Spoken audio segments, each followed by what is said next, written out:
Salutare tuturor! În acest filmuleț vă vom arăta cum puteți înlocui de sine stătător braț suspensie roata pe Volkswagen Polo 4. În descrierea de mai jos găsiți link-urile către magazinul nostru online, de unde puteți cumpăra piesele de schimb necesare.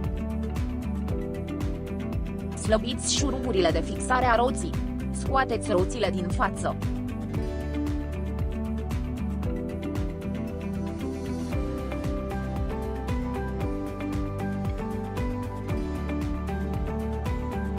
Utilizați o cheie fixă numărul 18.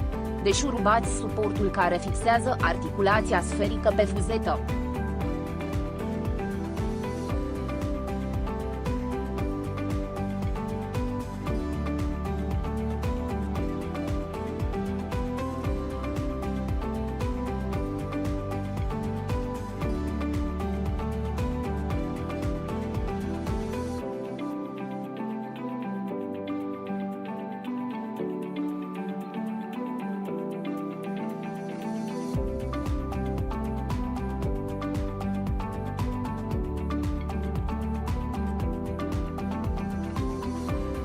Utilizați o priză numărul 18.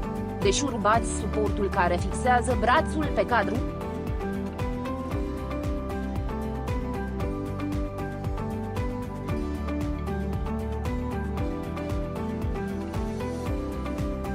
Îndepărtați brațul.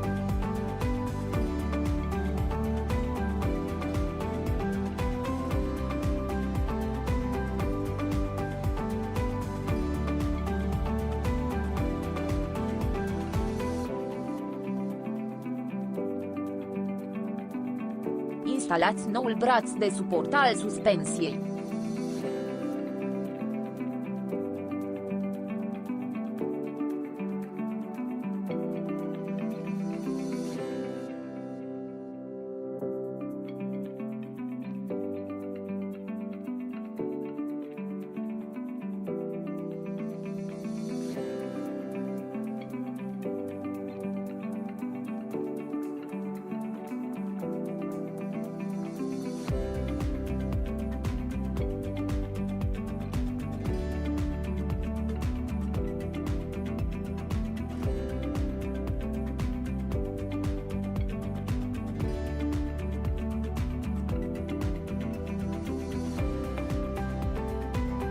Introduceți suportul sferic în fuzetă și fixați-l cu ajutorul unei noi piulițe.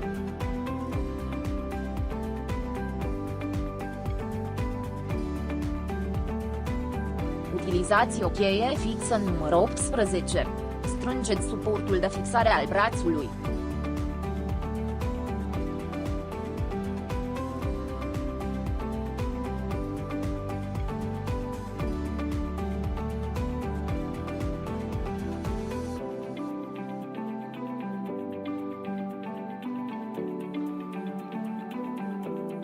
Proptiți brațul transversal din partea de jos, folosind un cric mobil.